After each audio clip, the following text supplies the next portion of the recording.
उन्होंने अपनी बेटी की परवरिश का जिम्मा अकेले ही उठाया है। वाह भैया, तुम्हारी तो बड़ी मौज है। भला इतने दिन कौन साली के घर रुकता है। सुनंदा बुआ ने पापा की तरफ बड़ी कुटिल मुस्कान के साथ व्यंग किया। सुनकर पापा बिल्कुल चुप हो गए, पर बुआ की तो आदत ही है हर चीज में उंगली उठा देने की, और अगर कुछ बोलो तो बतंगड़ बना देने की। इसीलिए पापा चुपचाप अपने कमरे में चले गए। थोड़ी देर पहले जो खुशनुमा माहौल था वह अचानक से बदल गया।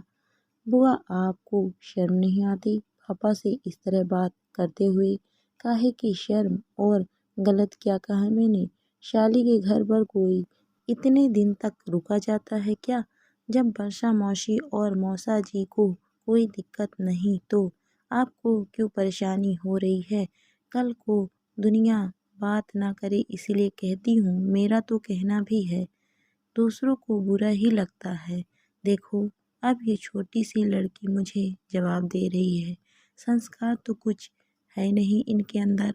संस्कार की बात आप ना ही करें तो ही अच्छा है। और इतनी छोटी भी नहीं हूँ मैं, 3 साल के बेटे की माँ हूँ मैं। रहोगी तो हमारे सामने बच्ची ही ना। दुनिया देखी है मैंने तुमसे ज़्यादा, मुझे मत सिखा।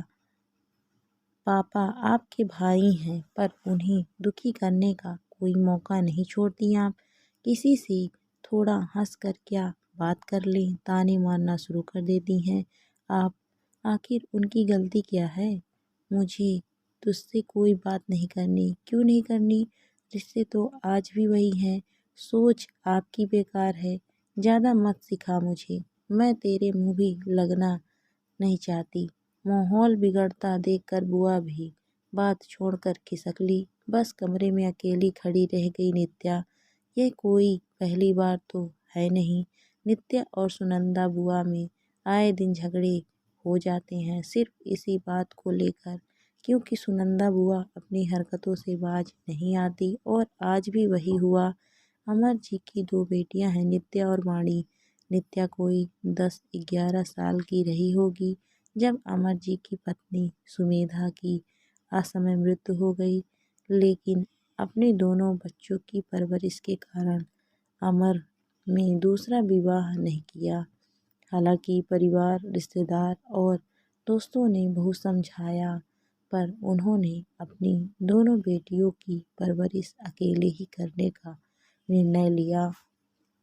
हमारे समाज में यह कहा जाता है कि जब पति मर जाता है तो एक महिला को कई मुश्किलों का सामना करना पड़ता है, जो सच भी है। लेकिन एक अकेले पुरुष को भी कई तरह के तानों और गलत नज़रों का सामना करना पड़ता है। ऐसा ही कुछ अमर के साथ हो रहा था। सबसे ज़्यादा तकलीफ तो तब होती है कि जब दुनिया के साथ साथ खुद अपने ही घर के लोग आपकी तरफ उंगली उठा दें। कुछ साल पहले जब अमर को किसी काम से 4-5 दिन के लिए बाहर जाना पड़ा तो नित्या और वाणी का सोचकर उसने सुनंदा जी से मदद मांगी।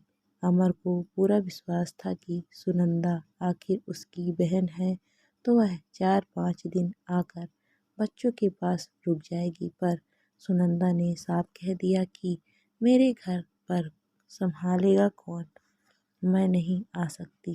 हार कर अमर ने वर्षा को फ़ोन किया तो वर्षा तैयार हो गई। वर्षा के आने के बाद अमर अपने टूर के लिए रवाना हो गया।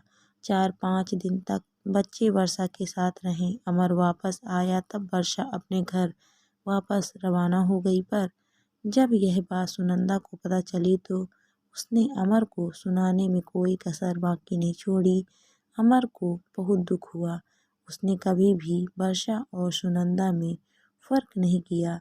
नित्या और वाणी के जन्म के समय सुनंदा ससुराल से नहीं आ पाई थी तो वर्षा आकर रुकी थी कि उसकी दीदी और अम्मा को थोड़ी मदद मिल जाए। अम्मा को कितनी खुश हुई थी कि मेरी तो 2 बिटियां हैं, पर आज सुमेधा के जाने के बाद क्या रिश्ता बदल गया।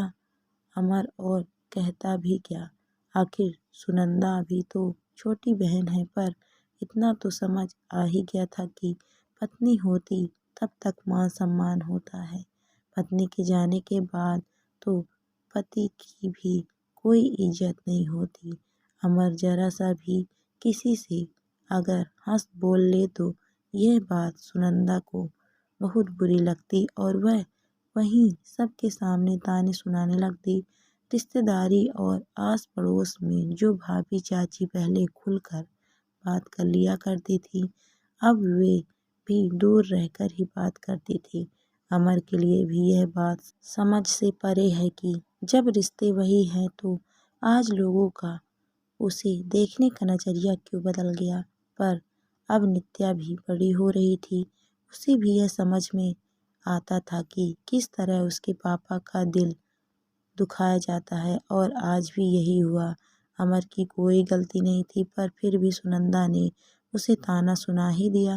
दरअसल वर्षा मौसी की बेटी की शादी थी, घर में कोई बड़ा था नहीं, इसीलिए मौसी मौसा जी ने निवेदन करके अमर को वहीं रोक लिया था। बस यही बात सुनंदा को बुरी लगी और उसने हंगामा कर दिया। पर अब नित्या अपने पापा के लिए लड़ने को तैयार थी। आखिर उसे भी यह जानना था कि आखिर रिश्ते बदल कैसे जाते हैं। उसके मन में बस यही सवाल था कि आखिर क्या सिर्फ औरतें ही दुखियारी होती हैं।